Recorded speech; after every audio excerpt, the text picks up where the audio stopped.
कुछ दिन पहले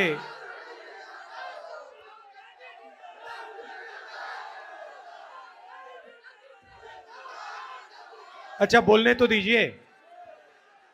कुछ दिन पहले हमने बिहार में ये वोट अधिकार यात्रा शुरू की।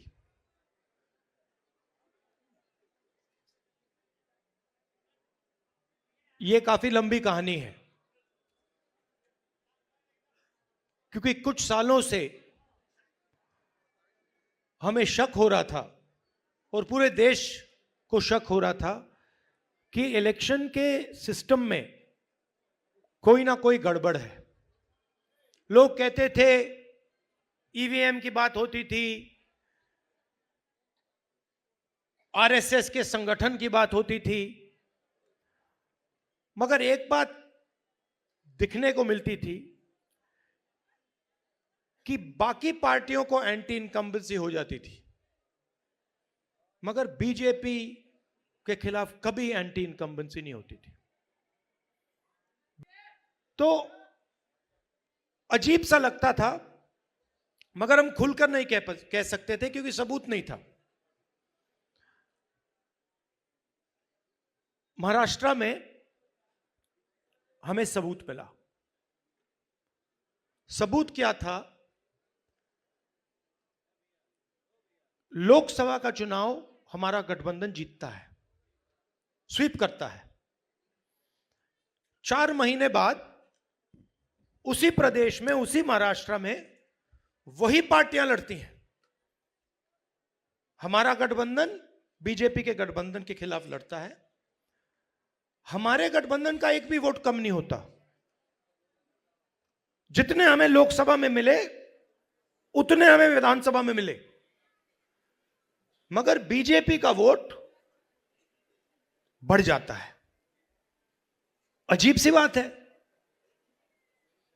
हमने देखा, पता लगाया, लोकसभा के बाद तकरीबन 1 करोड़ नए वोटर, 1 करोड़ नए वोटर इलेक्शन कमीशन ने लिस्ट में डाले।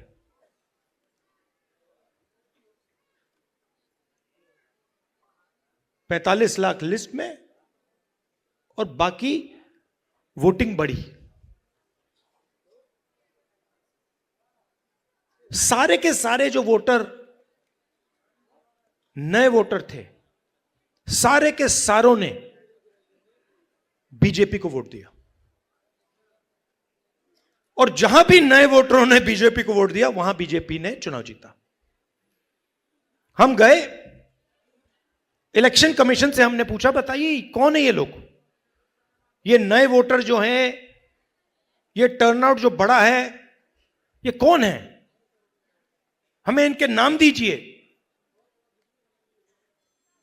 वोटर लिस्ट दीजिए। कहते नहीं देंगे। फिर हमने उनसे कहा देखिए इतना वोट पड़ा है, इतना टर्नआउट बढ़ा है, 5:30 बजे के बाद इतने वोट गिरे हैं, हमें आप कैमरा दिखाइए, वीडियो कैमरा दिखाइए, वीडियो फीड दिखाइए। कहते नहीं, हम नहीं दिखाएंगे। फिर क्या करते हैं, कानून बदल देते हैं और 45 दिन के अंदर वीडियो फीड को डिस्ट्रॉय कर देते हैं। फिर हमने कर्नाटक में अपनी टीम से कहा कि देखिए आप एक लोकसभा चुनिए और उसमें गहराई से देखिए, मैग्नीफाइंग ग्लास को लेके हर पेज को देखिए और बताइए यहां पे हुआ क्या। इलेक्शन कमीशन हमें इलेक्ट्रॉनिक वोटर लिस्ट नहीं देती, तो 8-10 फुट ऊंची बोरी कागजों की, 200-300 किलो की, हमारे 40 लड़कों ने 4 महीने 16 घंटे काम किया।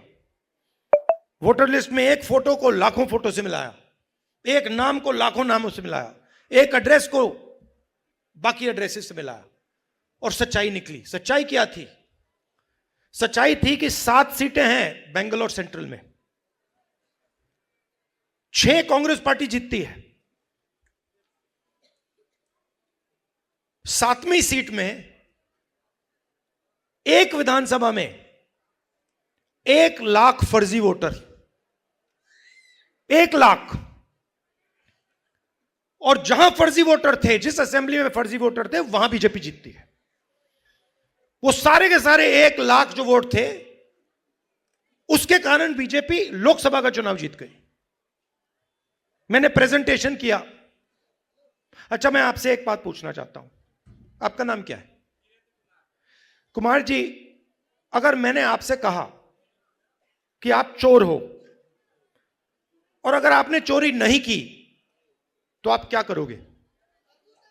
सबसे पहले आप कहोगे खबरदार, तुम्हें मुझे चोर बुलाया, बोलोगे ना? ठीक है। अगर आपने चोरी की होती और मैंने कहा चोर हो, तो आप चुप बैठोगे? क्यों नहीं बैठेगा? अगर चोरी की है और मैं कहूंगा चोरी की है, बिल्कुल चुप हो जाएगा, एक शब्द नहीं बोलेगा। अगर मैं आरोप लगा रहा हूं प्रधानमंत्री पे हर रोज कि तुम वोट चोर हो, प्रधानमंत्री चुप क्यों है? प्रधानमंत्री एक शब्द क्यों नहीं बोल रहा? क्योंकि प्रधानमंत्री वोट चोर है और वो जानता है कि हमने उसको पकड़ लिया है।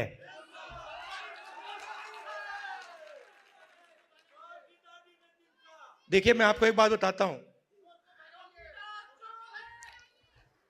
देखिए, हमारा जो काम है ना,